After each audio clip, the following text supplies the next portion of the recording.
Saludos a todos. En estos días, por curiosidad, me puse a ver videos tanto apologética católica como apologética protestante. Mientras revisaba ese material encontré un canal que sinceramente me pareció muy interesante. El canal se llama Respuestas Evangélicas. Y quiero decir algo desde el comienzo. Es un canal que recomiendo ver, incluso si uno no comparte sus mismas conclusiones. Escuchar a que empieza distinto siempre obliga a estudiar un poco más y conocer mejor la fe. Precisamente viendo uno de sus videos encontré donde el pastor Efraín explica varias falacias lógicas. Mi intención no es burlarme del pastor ni descalificar su trabajo. Al contrario, voy a intentar aportar mi granito de arena, señalando algunos puntos donde considero que la explicación puede mejorar o donde desde mi punto de vista termina incluyendo en aquello que el mismo pastor trata de explicar. Así que sin más preámbulos, comencemos. Respuestas evangélicas. Dios bendiga, mis amados hermanos, qué bendición es poder estar aquí en compañía de todos ustedes. El día de hoy vamos a hablar acerca de un tema, pues, importante. Vamos a hablar acerca de las falacias lógicas más utilizadas por los católicos en apologetas en las redes sociales. Y bueno, es que esto es parte del tema de la argumentación que iniciamos en el video anterior, ¿verdad? Hay muchos errores en el razonamiento que exponen los católicos apologetas en su defensa de la fe. Y bueno, vamos a ir hablando un poquito de falaz, que incluso puede parecer correcto, pero al examinarlo demuestra no serlo. Y hay distintos tipos de falacias. Está la falacia formal, que es aquella en que el argumento es falso simplemente por su estructura, que es defectuosa. Estos argumentos siempre deben ser rechazados porque violan las reglas fundamentales de la lógica. Por ejemplo, si alguien dice... Hasta aquí no tengo realmente una objeción. La definición que da el pastor sobre las falacias formales es en esencia correcta. Una falacia formal es un error en la estructura lógica del argumento, es decir, aunque las premisas parezcan verdaderas, la conclusión no se sigue la lógica de ellas. Ahora bien, donde sí suele aparecer el problema, esto no le pasa solo al pastor, sino a muchas personas en los debates de internet. Es al momento de aplicar esa definición. Una cosa es saber qué es una falacia, otra muy distinta es demostrar que el argumento del otro realmente incurre en una falacia. Muchas veces se termina usando la palabra falacia como si fuera un botón para descalificar al interlocutor, sin demostrar por qué el razonamiento no es válido. Así que veamos los ejemplos que nos presenta el pastor y analicemos si efectivamente estamos frente a una falacia lógica o simplemente ante un desacuerdo de opinión. Los perros tienen 4 patas, mi gato tiene 4 patas, por lo tanto, mi gato es un perro. Esto se trata de una falacia formal, ¿verdad? Aquí estoy completamente de acuerdo con el pastor. Este sí es un ejemplo clásico de la falacia formal. Que dos cosas compartan unas características no significa que sea la misma cosa. Tener 4 patas no convierte automáticamente un animal en un perro. El error consiste en tomar una característica común y tratarla como si fuera suficiente para identificar una categoría completa. Eso sería como decir todos los sacerdotes son seres humanos. Pedro es un ser humano, Pedro es un sacerdote. La conclusión simplemente no se sigue de las premisas. Hasta aquí el ejemplo está bien escogido. El verdadero reto vendrá cuando empecemos a analizar el argumento reales, porque ahí es donde muchas veces se acusa de falacia un razonamiento que en realidad no lo contiene. Aunque reconozco que si mi gato empieza a ladrar, a traer el periódico, a mover la cola cuando llego a casa, llamo a un veterinario o a un exorcista. O por si lógica mi mesa tiene 4 patas, lleva años sin morder a nadie, pero según la lógica razón de racionamiento, cualquier día sale a pasear. Por ejemplo, si alguien dice, los católicos romanos son cristianos, Pedro era cristiano, por tanto, Pedro era católico romano. Este podría ser una manera de razonar, ¿verdad?, que utilizan los católicos romanos para defender que, bueno, que Pedro era tan católico romano como lo son ellos. Pero bueno, lo podemos destrozar simplemente afirmando qué tipo de católico era Pedro, ¿verdad? Y vamos a ver, la premisa mayor, acuérdense que va de lo general, y la premisa menor va a lo específico. Entonces vamos a hablar, los católicos romanos dan culto a las imágenes. Pedro no daba culto a las imágenes, por lo tanto, Pedro no era católico romano. Y es un razonamiento completamente lógico, coherente, sin falacia.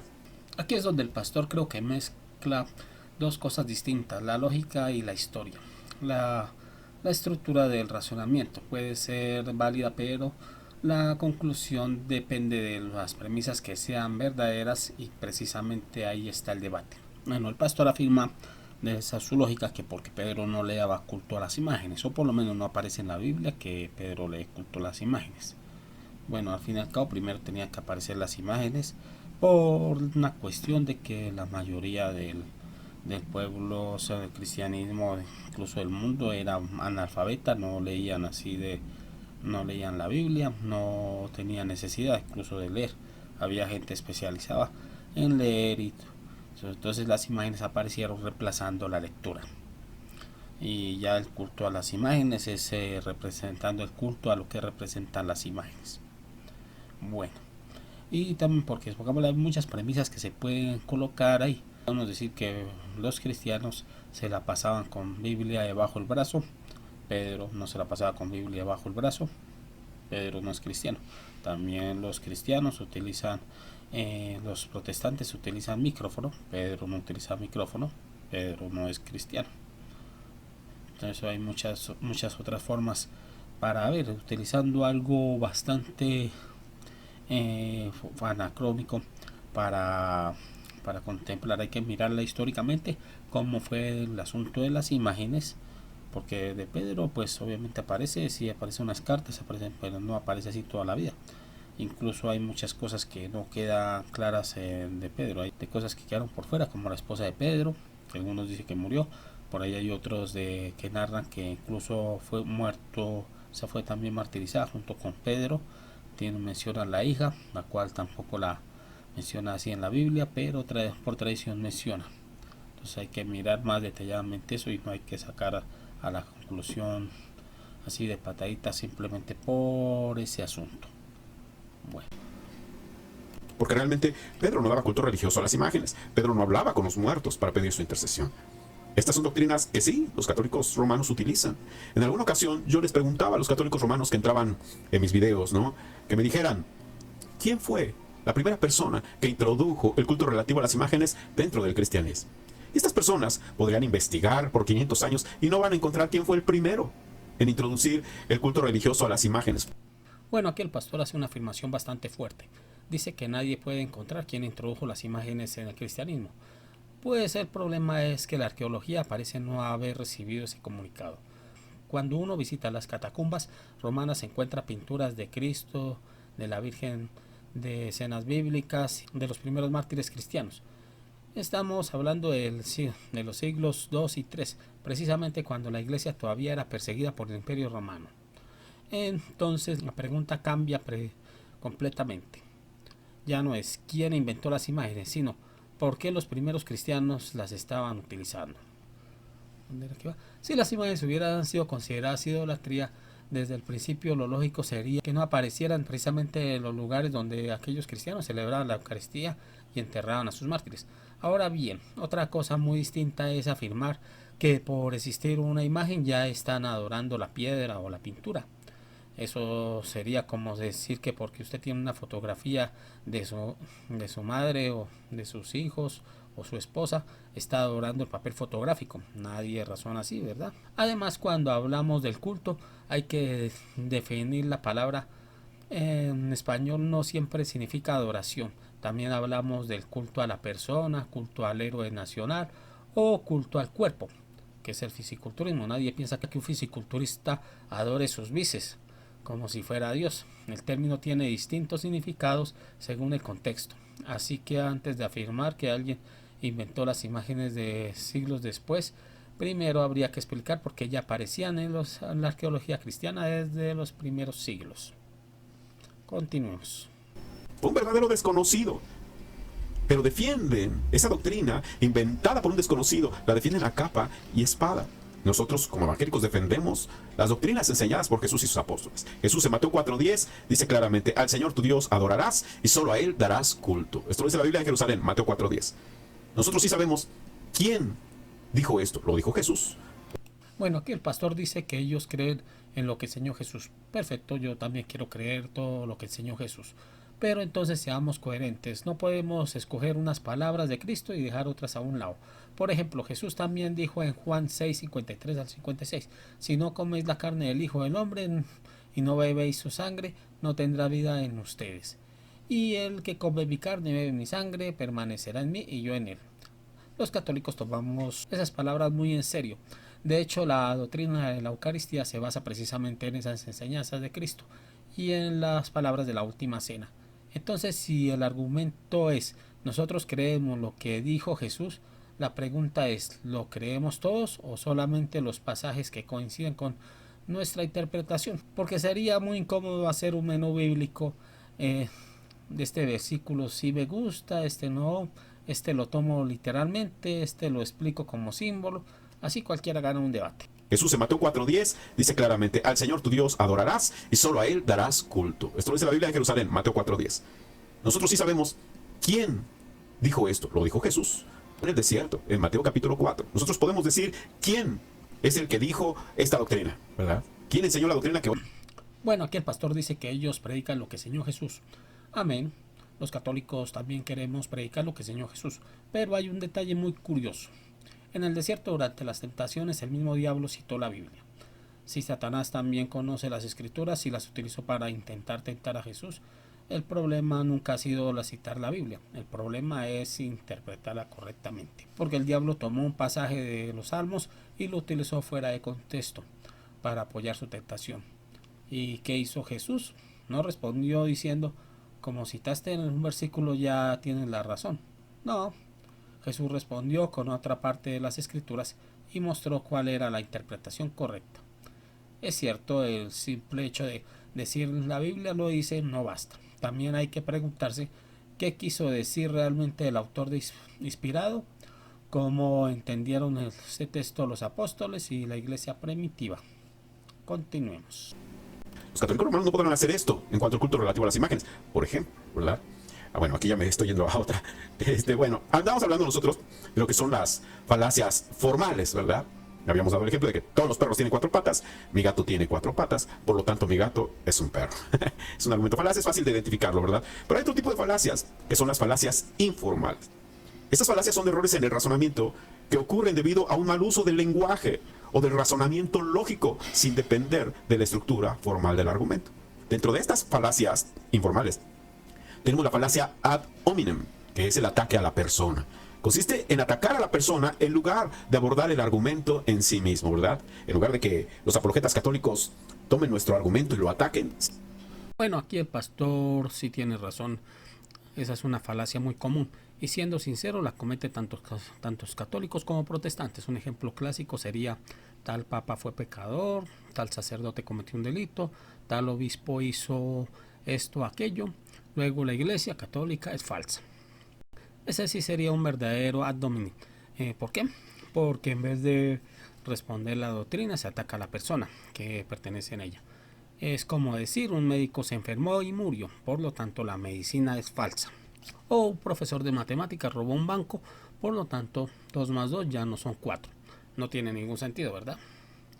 La verdad es que una doctrina no depende de la santidad o del pecado de quien la enseña, depende de si es verdadera o falsa.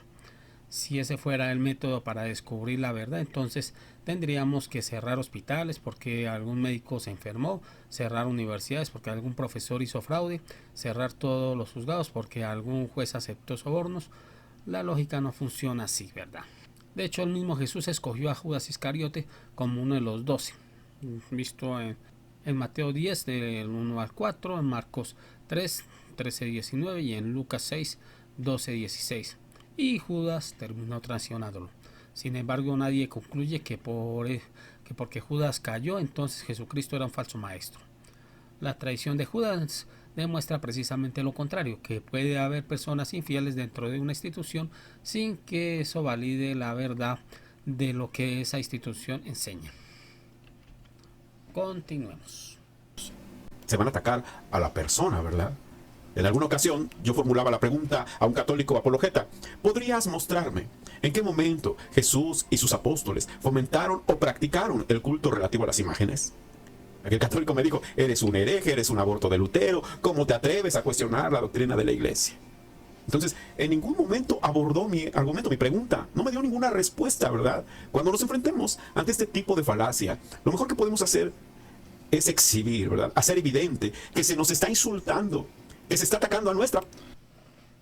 Bueno, aquí el pastor tiene razón en la definición de la falacia ad hominem. Cuando uno deja de responderle el argumento y empieza a atacar a la persona, ya que no está debatiendo, simplemente está cambiando de tema. Por ejemplo, imaginémonos que un ingeniero me está explicando cómo construir un puente y yo le respondo, no le creo porque una vez lo vi llegar tarde al trabajo. ¿Qué tiene que ver una cosa con la otra? No se sabe. O imagínese que un astrónomo me demuestra que la Tierra gira alrededor del Sol. Y alguien le responde, sí, pero usted se divorció 2 veces. Bueno, interesante chisme, pero sigo esperando el contraargumento. Lo mismo ocurre muchas veces en discusiones sobre la iglesia. Hay quienes dicen, hubo un papa pecador, un obispo que hizo esto, un sacerdote que hizo aquello, y de ahí concluyen que la doctrina católica es falsa. Una mala conducta podrá demostrar que una persona actuó mal, pero no demuestra automáticamente que una doctrina sea falsa. Para eso hay que refutar la doctrina, no la biografía de quien la enseña.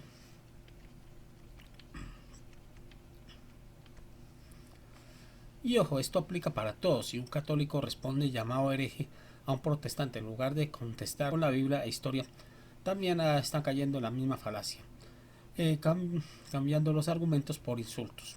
En un debate serio las ideas se responden con razón, porque si los insultos demostraran quién tiene la verdad, entonces la sesión de comentarios de YouTube ya sería una universidad con doctorado en lógica. Y creo que todos sabemos que no es precisamente ese es el caso. Hay personas que creen que un debate se gana de esta forma. ¿Tiene pruebas? No, pero tengo un insulto preparado. Pues eso sirve para ganar una pelea en Facebook, pero no un debate de historia, Biblia o teología. Es como si en un juicio preguntara, ¿tiene pruebas contra el acusado? No, señor juez, pero es que ese me cae mal. Creo que ese juicio duraría menos que un anuncio de YouTube. Persona, en lugar de ofrecer una respuesta inteligente a nuestra pregunta, a nuestro argumento, ¿verdad? Cabe señalar que muchas veces los apologetas católicos disfrazan esta falacia ad hominem con aquellas afirmaciones en que dicen, se ve que no te preparaste, te hace falta estudiar más el tema. Y con estas afirmaciones, pues se trata de engañar a los oyentes, para que los oyentes no escuchen el argumento, sino que se queden en la mente con que, ay, la hermana le dijo de cosas al hereje, le dijo que no se preparó, le dijo que le hace falta más estudiar el tema. Pero realmente, una cosa es que lo digan, ¿verdad? Y otra es que lo demuestren. Si quieren demostrar que un evangélico no está preparado, eso no lo van a hacer con este tipo de afirmaciones. Si quieren demostrar que el evangélico no estaba preparado, tendrán entonces que ofrecer una buena argumentación. Pero en lugar de eso, muchas veces se quedan con eso. Ah, te hace falta estudiar más el tema, ¿verdad? Otra de las falacias de este tipo. Bueno, aquí el pastor tiene razón en una cosa. Decirle a alguien que te falta estudiar no demuestra absolutamente nada. Un argumento no se puede responder con un insulto, sino con otro argumento. Hasta ahí estamos completamente de acuerdo. Pero ahora viene la parte curiosa. El pastor pasa a hablar de las falacias de autoridad y pone en ejemplo a Lutero. Y aquí también estoy de acuerdo. Si un católico dijera el bautizo infantil es verdadero, ¿por qué Lutero lo aceptaba? Ese sería un argumento muy malo. Primero, porque Lutero no es autoridad para un católico. Y segundo, porque tampoco es autoridad suprema para la mayoría de los protestantes. Pero ahora hagamos exactamente lo mismo con Cristo. Porque el pastor dice que debemos volver a las enseñanzas de Jesús. Perfecto, yo también. Entonces abramos el Evangelio. Jesús dijo, y hacer discípulos a todas las naciones, bautizando en el nombre del Padre, del Hijo y del Espíritu Santo. Así como dice Mateo 28:19. Ahora les hago una pregunta. ¿En qué parte dice no bautizar niños? No aparece. Eso no significa que el texto por sí solo prueba el bautizo infantil, pero tampoco permite afirmar que Cristo lo prohibió. Si alguien quiere sostener esa prohibición, tendrá que demostrar con otro argumento. Pero sigamos leyendo a Jesús. Porque el mismo Cristo dijo, el que come mi carne y bebe mi sangre permanece en mí y yo en él, como dijo en Juan 6:56. Y aquí pasa algo muy curioso.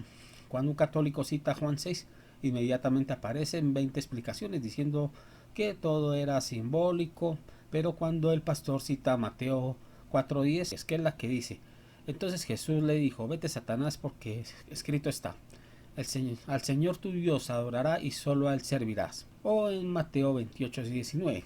Por tanto, ir y hacer discípulos a todas las naciones, igual como se había dicho, bautizando en el nombre del Padre, el Hijo y el Espíritu Santo. Y ahí sí el texto debe entenderse literalmente. Entonces la pregunta es válida: ¿cuál es el criterio? Porque no podemos interpretar literalmente los versículos que nos gusta y volver simbólicos los que nos incomodan. Ahora pasemos a otro texto. Juan 20, del 22 al 23. Jesús sopló sobre los apóstoles y les dice: reciba el Espíritu Santo. A quien les perdonáis los pecados, les queda perdonados. A quien se los retengáis, les queda retenidos. Aquí normalmente se escucha la respuesta: no, solamente Dios perdona los pecados. Y yo respondo: claro que sí. Los católicos también creemos que solamente Dios perdona los pecados. La diferencia es que creemos que Dios decidió ejercer ese ministerio por medio de los hombres, al igual que decidió anunciar el evangelio por medio de los hombres. Porque si seguimos este razonamiento, también podemos decir: no necesitamos de hombres que me prediquen, Dios me habla directamente. O no necesitamos a un hombre que me bautice, Dios me puede bautizar desde el cielo. O no necesitamos hombres que me escriban los evangelios, Dios podrá escribirlos él mismo. Sin embargo, Dios quiso servirse de instrumentos humanos. Y aquí entra un ejemplo muy sencillo. Cuando uno está enfermo, busca un médico, y el médico también se enferma. Cuando uno necesita un abogado, busca un abogado, obviamente. Pero el abogado también puede cometer algún error en su vida y verse metido en un problema. Entonces, ¿por qué cuando llegamos al sacramento de la reconciliación, de repente aparece la regla completamente distinta? Como que el sacerdote también es un pecador, entonces Dios no puede actuar por medio de él. Pero esa lógica sí no aplica a ninguno de los otros aspectos de la vida. Ni siquiera la aplica cuando escuchamos predicar a un pastor, porque tampoco creemos que el pastor sea impecable. El problema no es si el ministro es un ser humano. La pregunta es si Cristo quiso servirse de hombres para comunicar su gracia, y en Juan 20:22 responde precisamente esa pregunta. Ahora, sobre la experiencia que cuenta el pastor de que algunos católicos terminándolo llamando hereje y diciéndole que estudiara más.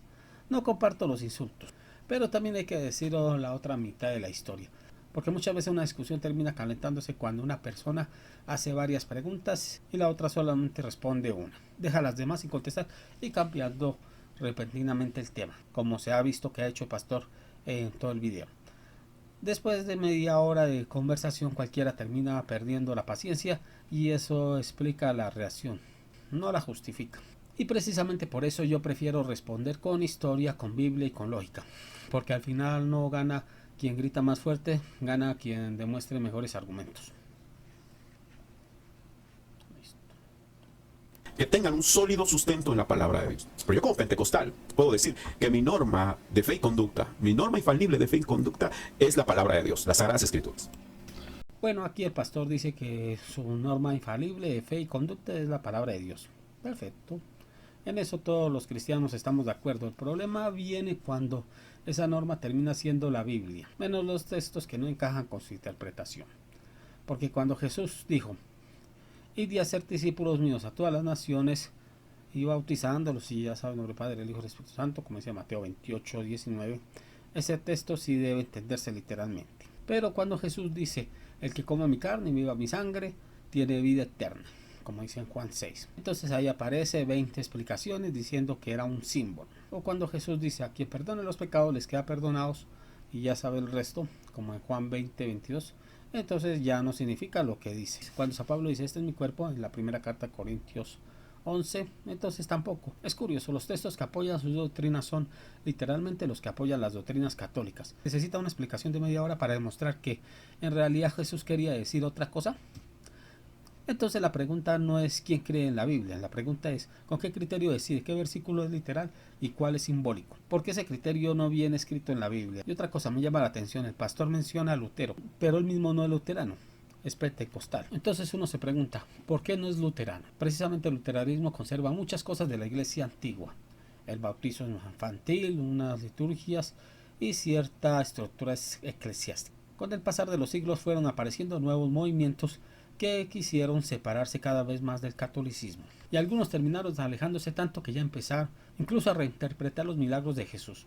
Hay una explicación que hoy se escucha con frecuencia: dicen que Jesús realmente no multiplicó los panes ni los peces, sino que la gente llevaba comida escondida y al escuchar a Jesús se conmovieron y sacaron sus propias provisiones para compartirlas. Suena bonito, el problema es que eso no es lo que dice el Evangelio. Después del relato, Jesús manda a recoger los pedazos que sobraron y los apóstoles llenan 12 canastas, así como mencionan en Mateo 14:20. También en Marcos 6:43, Lucas 9:17 y Juan 6:13. Ahora bien, aquí sugeriría una pregunta muy sencilla. Si esas 12 canastas provenían de la comida que cada persona llevara para sí, ¿por qué la dejaron allí? Recordemos que estamos en el siglo I y desde mucho antes y mucho después no existían ni carros, ni buses, ni estacionamientos de servicio. Muchos recorrían largas distancias a pie y era perfectamente normal que quien emprendía un viaje llevara provisiones para el camino. Entonces resulta extraño pensar que toda esa multitud decidieran abandonar la comida que todavía les quedaba y regresar a la casa sin ella. El texto tampoco dice que la gente donó voluntariamente sus alimentos a los apóstoles. Eso simplemente no aparece en el relato. Lo que el Evangelio sí dice es algo mucho más sencillo. Jesús alimentó a la multitud y aún después de que todos se comieron hasta saciarse, todavía sobraron 12 canastas. Esa es precisamente la fuerza del milagro. Porque la otra explicación es bastante curiosa. Según esa teoría, miles de personas hicieron un viaje llevando comida y luego la dejaron toda botada para que los apóstoles se la llevaran y regresaron felices a su casa. No sé ustedes, pero si yo llevo mis provisiones para un viaje largo, no la dejo abandonada al final del paseo. Al menos que el verdadero milagro haya sido que a todos les dio la misma idea y al mismo tiempo. Muchas veces el problema no es si creemos o no creemos en la Biblia. El problema es que estamos dispuestos a aceptar cuando la Biblia contradice a nuestras interpretaciones. Bueno, continuemos. No Lutero, lo repito, yo no soy luterano. Entonces para mí esto es una falacia de autoridad a la que puedo atacar fácilmente preguntando, pidiendo un ejemplo de bautismo de bebés realizado por Jesús o sus apóstoles. Como les he dicho... Bueno, aquí el pastor dice que les muestre un solo ejemplo de un bebé bautizado por Jesús y por sus apóstoles. Pero yo le haría una pregunta. ¿En qué versículo Jesús dijo que los niños estaban excluidos del bautizo? Porque ya lo habíamos mencionado en Mateo 28. Y al mundo entero, hacer discípulos a todas las naciones, bautizándolos, bla, bla, bla. Listo. Y no por ninguna parte se ve que excepto los niños. No dice que cuando cumplan determinada edad. No dice solo cuando puedan hacer una profesión de fe. Eso simplemente no aparece. Ahora bien, el pastor pide un ejemplo. Pues el Nuevo Testamento menciona varias veces que fueron bautizados casas enteras. Por ejemplo, la familia de Lidia en Hechos 16:15, la familia del carcelero de Filipo en Hechos 16:31, la familia de Estefanas en 1 Corintios del 1 al 16. Y aquí viene algo interesante. La Biblia utiliza la expresión toda su casa. En el mundo judío y romano del siglo I, una casa no significa únicamente papá, mamá e hijos. Una casa incluía parte de los hijos, había veces también incluía a los nietos, si se casaba a los bisnietos, sirvientes, esclavos y toda una unidad doméstica. De hecho, los esclavos formaban parte legal de la casa. Entonces el texto nunca dice saque primero a los niños, tampoco dice esperemos a que tengan una edad más apropiada para decidir. Simplemente dice que fueron bautizadas toda la casa. Si alguien afirma que allí no había niños, tendría que demostrarlo. Así que la pregunta no debería ser ¿dónde aparece un bebé siendo bautizado? La verdadera pregunta es ¿dónde aparece Jesús prohibiendo el bautizo de los niños? Porque pedir un versículo donde aparezca un bebé con el acta de nacimiento en la mano es exigirle a la Biblia un nivel de detalle que tampoco exige para muchas de otras prácticas que los mismos protestantes aceptan. Así que hasta donde llega el texto bíblico, Cristo manda a bautizar a las naciones, los apóstoles bautizan casas enteras y en ningún momento encontramos una orden que excluya expresamente a los niños del bautizo. Bueno, continuemos. El video anterior, podemos nosotros atacar el razonamiento, podemos atacar las premisas, podemos atacar las evidencias y podemos atacar la conclusión. En este caso yo me voy a atacar las evidencias. A ver, muéstrame evidencias. Y este es, como lo dije la vez pasada, el talón de Aquiles para muchas doctrinas católicas. El punto es que no tienen evidencia bíblica para respaldar su postura. Hablando de este tipo de falacias, vamos a ver ahora la falacia de apelación a la ignorancia, conocida como ad ignorantiam. Y esta asegura que una afirmación es verdadera simplemente porque no se ha demostrado que sea falsa. Es como cuando hablamos del bautismo de bebés, por ejemplo, y ellos dicen, ¿dónde dice en la Biblia que está prohibido bautizar bebés? ¿Dónde dice en la Biblia que está prohibido bautizar bebés? A simple vista parece un argumento coherente, pero no lo es. Lo que nosotros tenemos que hacer en este caso Bueno, aquí el pastor dice que preguntar ¿dónde prohíbe la Biblia bautizar niños? Es una falacia de apelación a la ignorancia. No, pero yo creo que aquí está mezclando dos cosas distintas, porque Cristo dio una orden general, ir a ser discípulos a todas las naciones. Ya sabemos. La pregunta es sencilla. Si Cristo dio una orden general, ¿en qué momento hizo para excepcionar a los niños? Porque si alguien afirma que los niños están excluidos, el peso de la prueba también corresponde a él. No basta con decir, como no aparece ningún bebé siendo bautizado, entonces no se podían bautizar. Eso tampoco está escrito. Ahora pasemos un momento al contexto histórico. Los apóstoles llegan a una ciudad, predican, una familia acepta el evangelio. ¿Y qué es lo que sucede después? La Biblia dice varias veces que fueron bautizados, casas enteras. No dice que primero saquen los niños, o tampoco dice que esperen 15 años hasta que todos puedan decidir. Simplemente dice que la casa fue bautizada. Como ya se había dicho, una casa del siglo I no era solamente papá y mamá y por ahí los hijos. Era, como ya habíamos dicho, una unidad familiar doméstica. Empleados, esclavos, hijos, nietos, bisnietos, si era que los alcanzaban a tener. El patriarca de la familia dirigía esos con las casas grandes.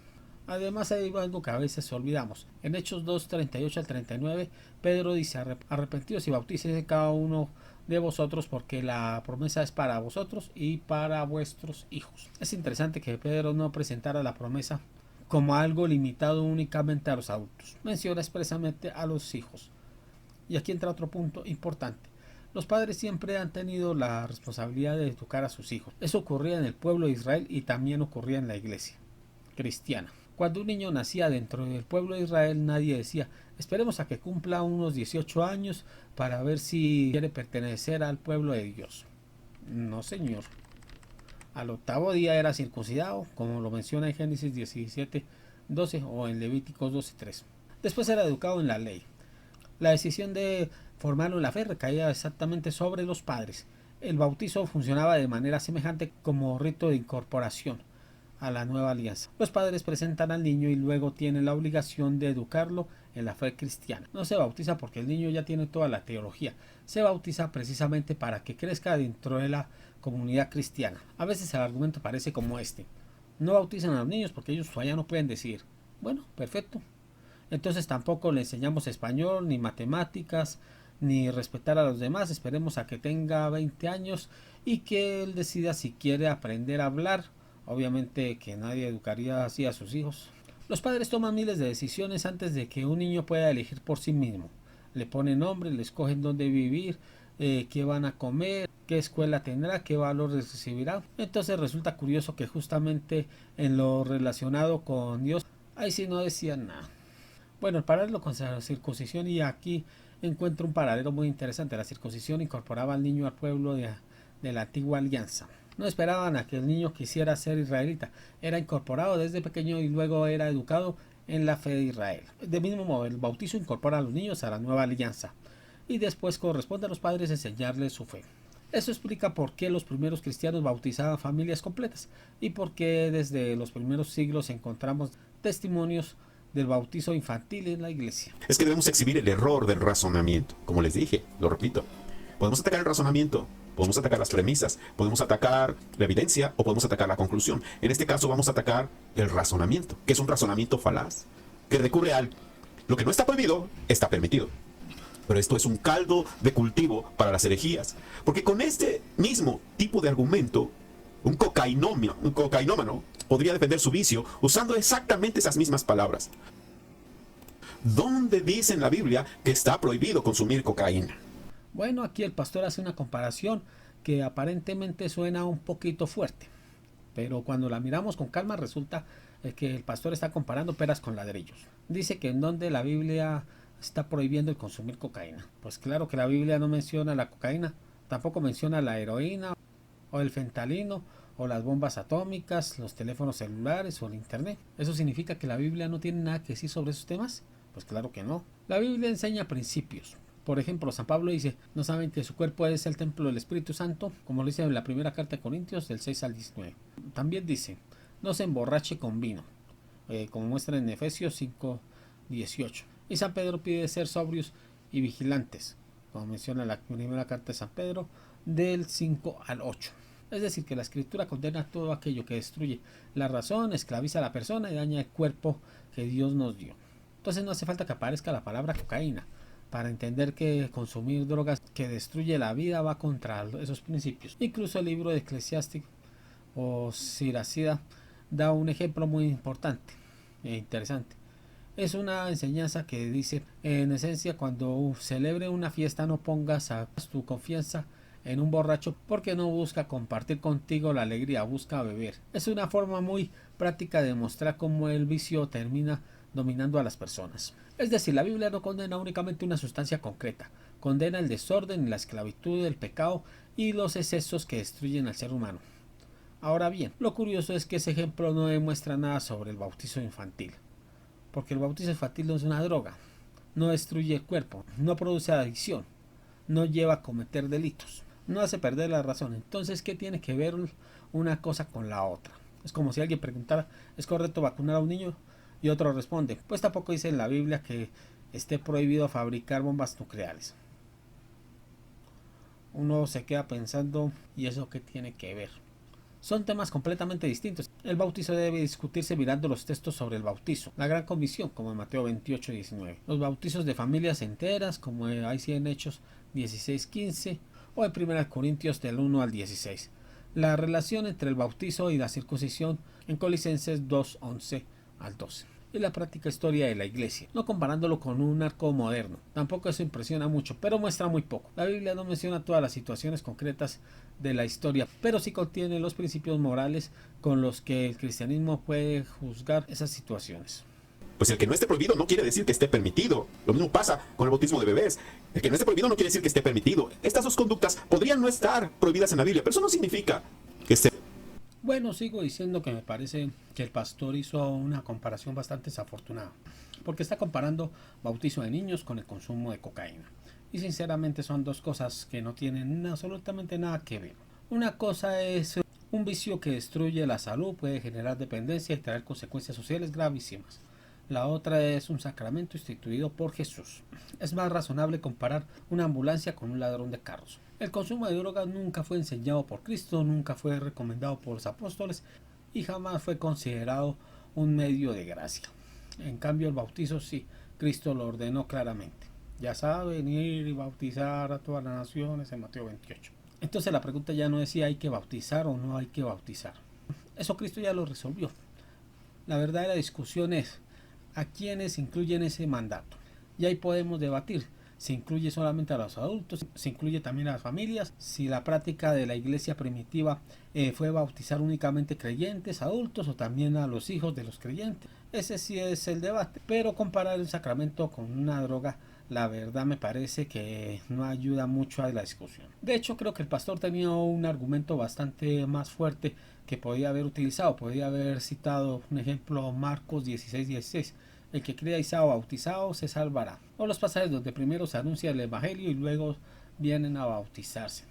Eso sí es un argumento que me parece ser discutido seriamente desde la Biblia. Pero traer como ejemplo la cocaína, perdón pastor, pero eso es como si en un debate sobre astronomía alguien sacara una licuadora para explicar los agujeros negros, aunque me parece que tiene como algo de sentido. Y hasta de pronto uno se queda pensando, ¿verdad? ¿Qué fue lo que pasó en el camino?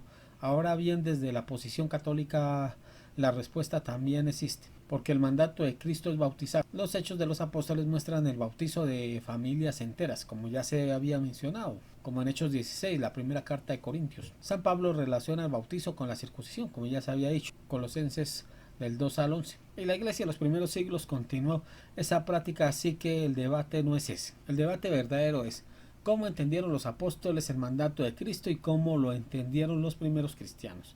Y esa es la discusión mucho más interesante que comparar el sacramento con una droga.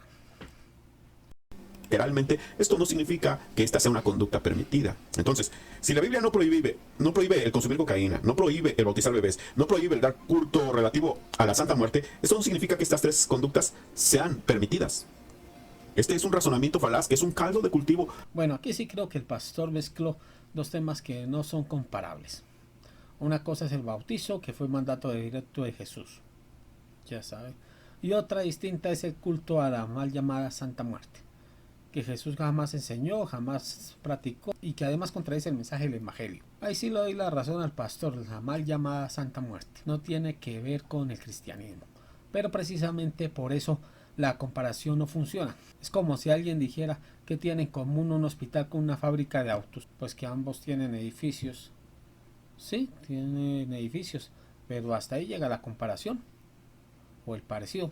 Comparar un sacramento instituido por Cristo con una devoción completamente ajena al cristianismo es comparar dos cosas que pertenecen a categorías totalmente distintas. Y además la Biblia sí habla de la muerte, no como alguien que quiera rendir culto, sino como un enemigo. San Pablo dice con la primera carta de Corintios del 15 al 26, el último enemigo que será destruido será la muerte. Y unos versículos después celebra la victoria de Cristo.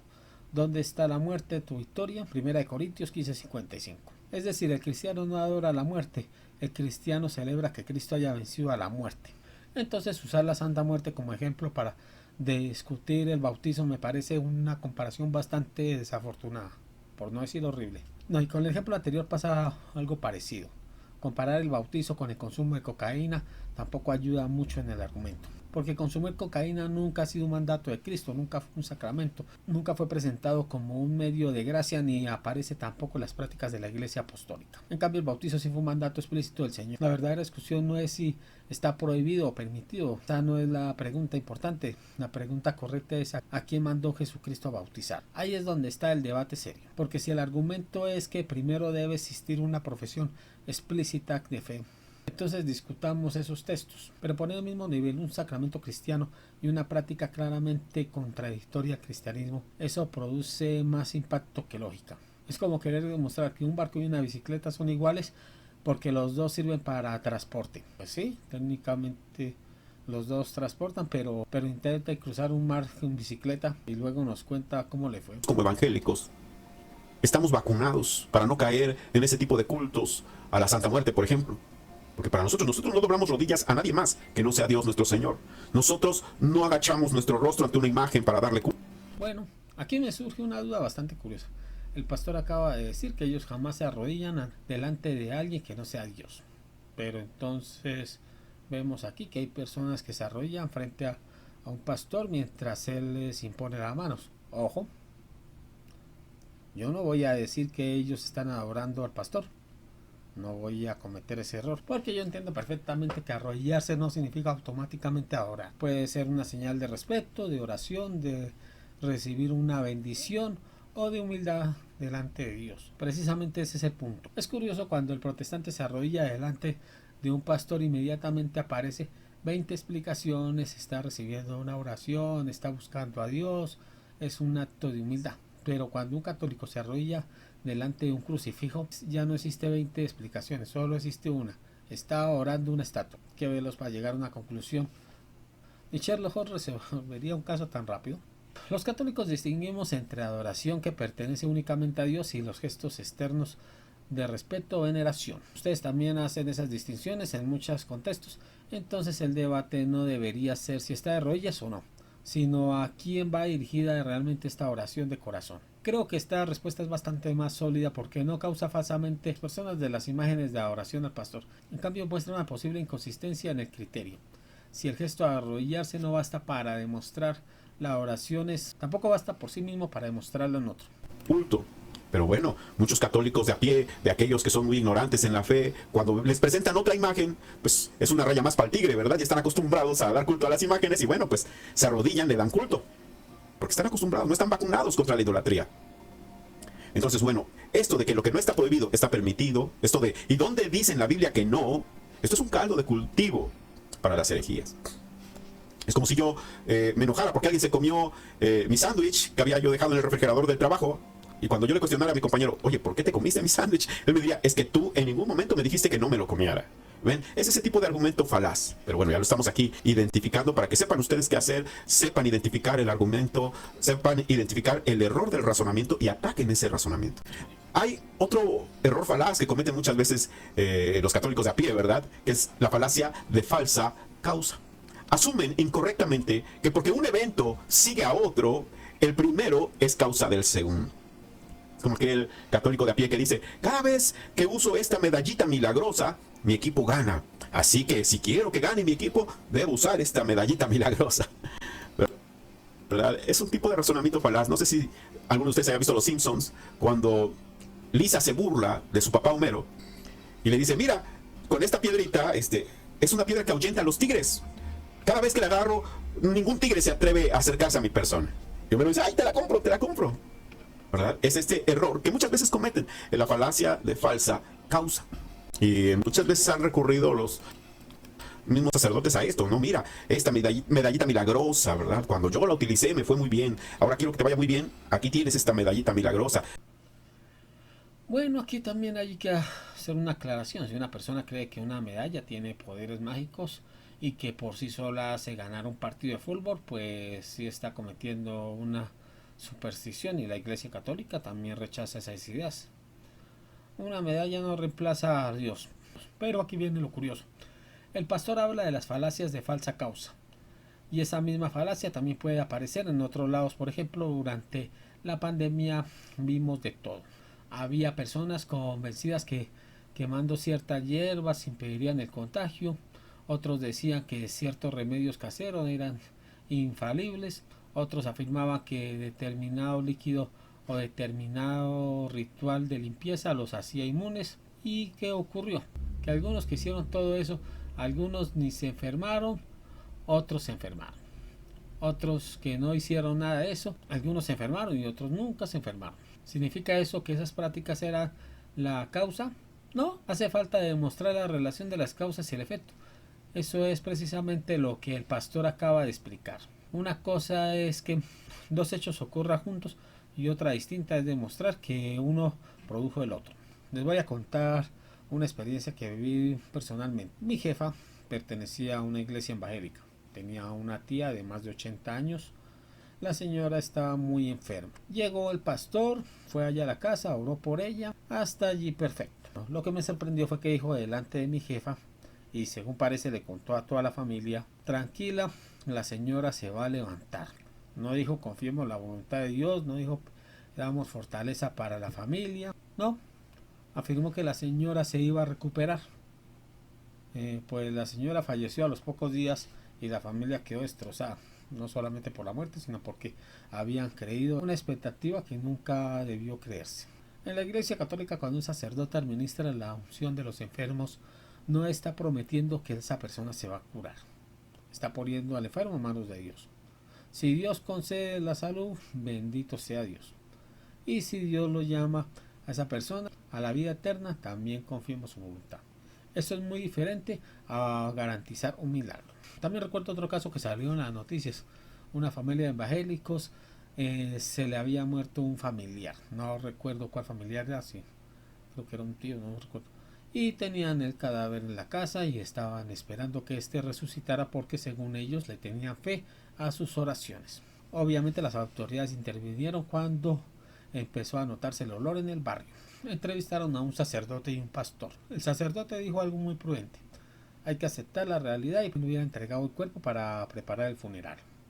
Mientras que el pastor respondió: no resucitó porque les faltó fe. Ahí vuelvo a hacer la pregunta: ¿dónde está la demostración? ¿Cómo sabemos que era la causa? ¿No será otra vez una falsa causa? ¿Por qué afirma una relación de causa y efecto exigiendo pruebas, no solamente buenas intenciones? Al final el problema no era tener fe, el problema es convertir nuestras conclusiones en decretos divinos. Porque una cosa es decir voy a pedir a Dios un milagro y otra distinta es decir Dios ya me garantizó que me ocurriría. Eso es hablar por Dios sin autoridad. Y la verdad, ese cargo todavía no ha aparecido en ninguna diócesis. ¿Qué tanto les hace, verdad? Nada más son 500 pesos. Nada más son $50, ¿no? 25. Bueno, terminemos hasta aquí esta partecita. Voy a ver de vez en cuando a colocar por ahí videos, a ver qué es. Entonces, mientras tanto, pues que viva Jesucristo, que viva Santa María siempre Virgen. Nos veremos en un próximo video. Hasta la próxima. Hasta luego.